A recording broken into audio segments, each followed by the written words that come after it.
Hello mga ka-J-Vlog! Welcome ulit sa panibagong video. At sa video na to, i-unbox natin itong bagong labas sa smartphone ni Infinix, ang Infinix Note 11S. Maganda kaya siya? Tara mga ka-J-Vlog, check natin.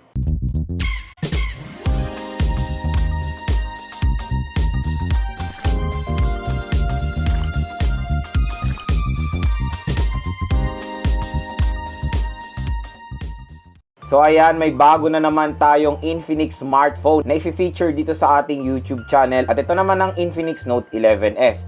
So ang tanong, magkano nga ba itong smartphone na to? Meron siyang official price dito sa Philippines na 9,990 pesos or almost 10,000 pesos lang siya, na merong 8GB RAM at 128GB ang internal storage.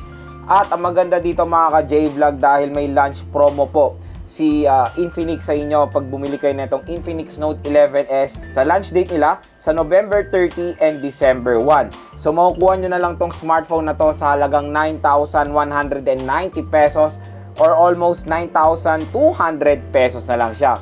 So makakales kayo ng 800 pesos dito. So nakaka-excite, diba? At very affordable lang itong Infinix Note 11S. At kung makikita nyo, ang processor niya is MediaTek Helio G96 na. Okay, so sa gilid, ayan, Note 11S. Sa likod ng box, ayan yung mga specifications nitong smartphone na to, na mamaya of course is tatalakayin pa natin yan. At syempre, alam nyo naman, pag Note series ni Infinix, malaki ang screen size yan at meron na siyang huge na screen size na almost 7 inches, 6.95 inches na etong smartphone na to. So ano pa hinihintay natin? Open na natin. At sa gilid niya sa kabila, yan, TUV Rainland certified itong smartphone na to. At ang color ni unbox natin for today is yung mithril gray nila. Okay, open na natin. Ayan, infinixmobility.com. At ito na yung smartphone. Ayan yung mga konting specs niya. Uy, 120Hz screen refresh rate na siya. Nice. 33 watt fast charging, 5,000 mAh and 50 megapixel rear camera. So nice, jump pack yung specs nito at mamaya na natin titignan yan. Next, dito muna tayo sa mga content ng box. Okay. Ayan, present si Maring Jelly Case dito sa ating unboxing video. Ayan, hello Maring Jelly Case. Meron tayong warranty card, Join X Club card, at ito si Baby SIM eject tool. And sad to say, mga ka-J-Vlog, absent po si paring earphone. Dito sa ating unboxing video, talagang nagbabakasyon na si paring earphone. Meron tayo dito ng USB Type-C cable.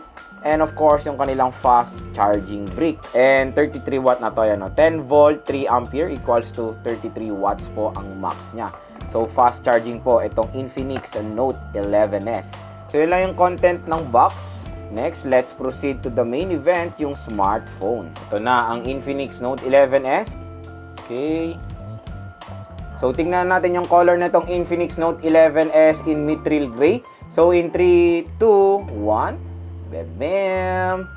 So okay, nice. Maganda naman yung color niya. At syempre, unang napansin ko dito sa smartphone na to is yung texture niya. So matte finish na po itong si Infinix Note 11S. And maganda naman yung pagkagawa sa kanyang back cover. So maganda naman yung design niya overall para sa akin. And kung makikita nyo, may pa-effect siya sa back cover pag tinitilt natin siya.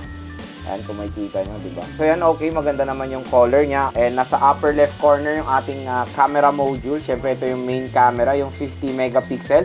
Guess what? f1.6 na po ang kanyang aperture. And overall build quality ay okay naman yung weight niya. Hindi naman po siya mabigat. And pati yung frame niya or yung side ay matte finish din. So wala pong any glossiness po yung back cover or yung build netong si Infinix Note 11S. Kaya nagustuhan ko yan kasi hindi po siya prone sa mga fingerprint smudges.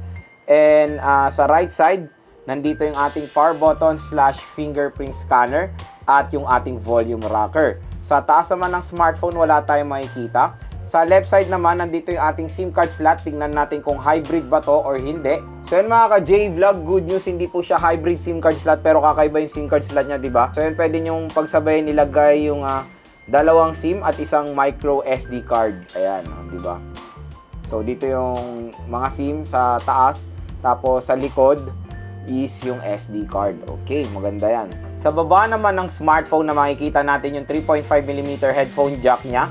microphone, USB Type-C port, at yung kanyang speaker grills. Meron na rin po siyang pre-installed na screen protector out of the box. So magandang nilagay na rin ni Infinix ang screen protector, di ba? Okay, open na natin to. So yan, Infinix powered by Android. So yan, nag-open na siya. Setup muna natin to. So yan, na-setup na natin siya at yun, nasa latest software siya ng Infinix, yung XOS 10 at based on Android 11. So, okay, game. So, na-setup na natin siya at maganda tong XOS 10 ha. Parang na-redesign yung overall interface ng Infinix smartphone. So, first time kong ma-experience yung XOS 10 nila. Ang pinaka-last na experience ko na version nila is yung XOS 7.6. Ang maganda nga dito sa smartphone na to, i-support niya ang 5 GHz na Wi-Fi. And next, itingnan natin kung ilan na lang natirang storage niya out of the box. And reminder lang na itong variant na to is yung 8GB RAM at 128GB ang internal storage. So, ito na yung nagamit nating storage out of the box. Nasa 19.15GB. Ayan, yung total storage is 128GB. So, nasa 100 plus pa naman yung available storage ito sa Infinix Note 11S. Pero yun nga, nakakagulat is napakalaki na po ng system niya.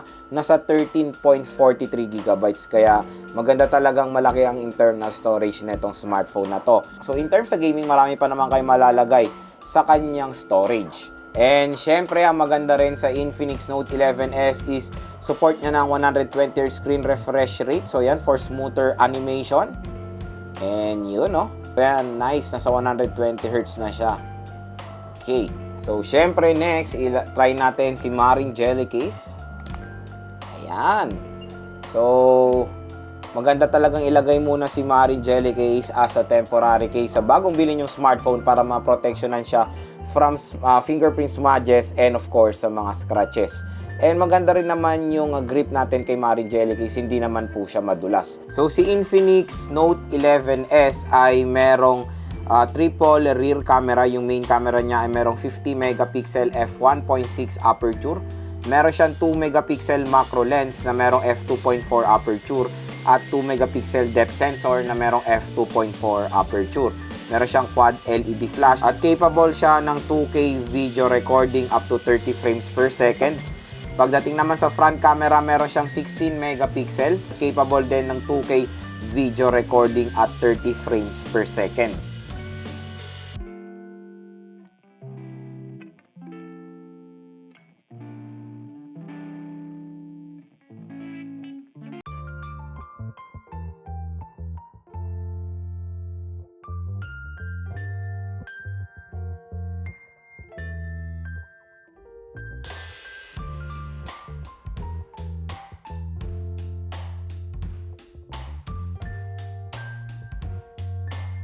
Sa screen, si Infinix Note 11S ay merong 6.95 inches IPS LCD display na merong resolution na Full HD Plus 1080 by 2460 pixels na merong 387 pixels per inch. Meron siyang 120Hz screen refresh rate and of course a punch hole display.